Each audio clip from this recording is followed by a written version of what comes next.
Puno ng kulay at saya ang pagsalubong sa bagong taon sa bayan ng Pugo, La Union. Noong ikatlong araw ng Enero, ginanap muli ang Tinongbo Color Fun Run. Alas 4 pa lang ng umaga, nagtipon na ang mga kalahok sa Mawaswas Norte upang magparehistro at kunin ang kanilang mga race kits. Alas 5 naman ng umaga ng opisyal nang magsimula ang makulay na fun run. Sa bawat pagtakbo, hinahagisan, binabato at binubudburan ng mga makukulay na pulbos ang mga kalahok. Nagmistulang bahaghari ang kalsada at maging ang mga kalahok dahil sa makulay na kaganapan. Ang fun run ay eksklusibong inorganisa para sa mga residente ng Pugo, kaya tila naging isang malaking reunion ito ng buong komunidad.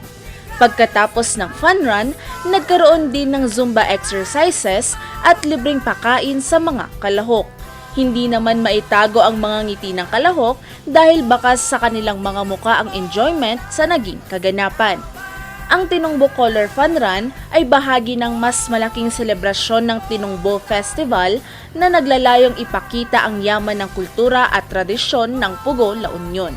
Ang Tinongbo ay ang tradisyonal na paraan ng pagluluto ng pagkain sa kawayan na patuloy na sumasalamin sa pagiging madiskarte at makakalikasan ng mga taga-Pugo. Valerie Dismaya, RNG News.